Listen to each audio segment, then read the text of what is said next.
اعوذ باللہ من الشیطان الرجیم بسم اللہ الرحمن الرحیم اللہم صلی وسلم دائما ابدا علی حبیبک خیر الخلق کلہم۔ آج ہم سورہ آل عمران کی آیت نمبر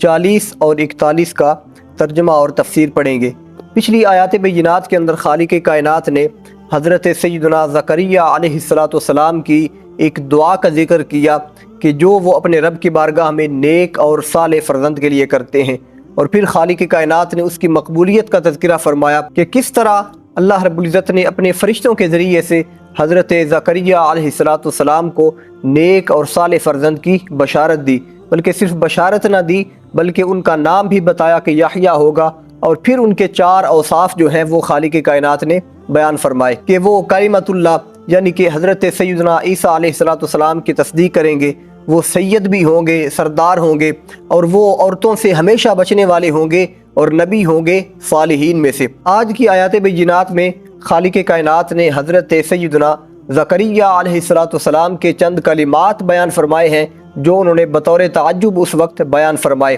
اللہ رب العزت نے ارشاد فرمایا قال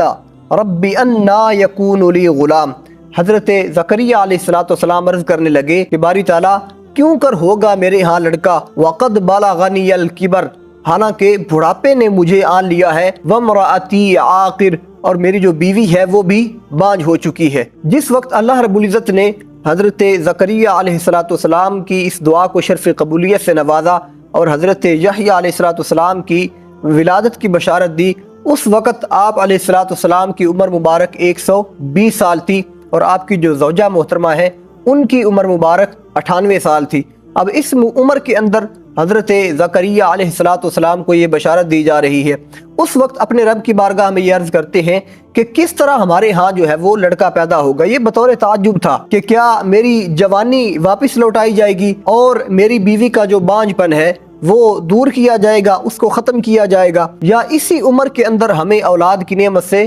سرفراز کیا جائے گا۔ تو خالق کائنات نے ارشاد فرمایا نہ تو تمہاری جوانی لوٹائی جائے گی اور نہ ہی بیوی کا بانجھ پن جو ہے وہ دور کیا جائے گا، بلکہ اللہ رب العزت فرماتا ہے قال کذالک، بات اسی طرح ہے جس طرح آپ کہہ رہے ہیں کہ تم بڑھاپے کے اندر بھی ہو، بیوی جو ہے وہ بھی بانجھ ہو چکی ہے، لیکن فرمایا اللہ یفعل ما یشاء، اللہ رب العزت کرتا ہے جو وہ چاہتا ہے۔ اب اس عرض کرنے کے بعد پھر اپنے رب کی بارگاہ میں دوبارہ گزارش پیش کرتے ہیں قال رب اجعل لی آیہ، کہ اے میرے رب میرے لیے کوئی نشانی جو ہے وہ مقرر فرما دے۔ اب حضور سیدی ضیاء الامت رحمۃ اللہ تعالیٰ علیہ نے یہاں پر یہ لکھا کہ یہ جو حضرت زکریا علیہ السلام اپنے رب کی بارگاہ میں اس وقت کے لیے کوئی خاص نشانی طلب کر رہے ہیں، یہ اس وجہ سے نہیں تھا کہ آپ کو اپنے رب کے فرمان کے اوپر یا اپنے رب کے اس ارشاد کے اوپر کوئی شک تھا، بلکہ اس وجہ سے تھا حضور سیدی ضیاء الامت رحمۃ اللہ تعالیٰ علیہ نے لکھا لیتلقى تلک النعمۃ بالشکر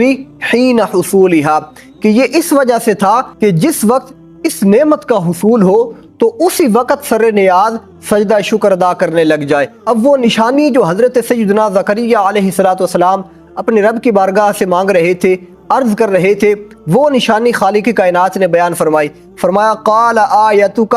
اللہ تکلم الناس 3 ایام الا رمزا، کہ تیری نشانی یہ ہے کہ تم 3 دن تک لوگوں سے کلام نہ کر سکو گے مگر اشارے کے ساتھ۔ پھر فرمایا وَاذْكُرْ رَبَّكَ كَثِيرًا، اور یاد کرو اپنے پروردگار کو، وَسَبِّحْ بِالْعَشِيِّ وَالْإِبْكَارِ، اور پاکی بیان کرو، تسبیح بیان کرو اس کی صبح و شام۔ اب خالق کائنات کی کیسی قدرت ہے کہ حمل قرار پانے کی جو نشانی ہے وہ یہ قرار پائی کہ جس وقت یہ حمل ٹھہرے گا اس وقت حضرت زکریا علیہ السلام اپنی زبان سے اپنے رب کا ذکر، اس کا شکر، تسبیحات، تحلیلات اور اپنے رب کی جو حمد و ثنا ہے وہ تو بیان کریں گے، لیکن اسی زبان سے لوگوں سے کلام کرنے کی استعداد باقی نہ رہے گی، وہ لوگوں سے کلام نہ کر سکیں گے۔ یہ میرے رب کی کیسی قدرت ہے کہ زبان ایک ہی ہے لیکن اسی سے اللہ کا ذکر ہو رہا ہے، لیکن وہ زبان لوگوں سے کلام نہیں کر سکتی۔ تو یہ ایک خاص نشانی ہے جو اس حمل کے وقت کے لیے خالق کائنات نے بیان فرمائی۔ اس خاص وقت میں خالق کائنات نے حضرت زکریا علیہ السلام کو فرمایا وَاذْكُرْ رَبَّكَ كَثِيرًا، کہ اپنے رب کا ذکر جو ہے وہ کثرت سے کرو اور صبح و شام اس کی پاکی جو ہے وہ بیان کرو۔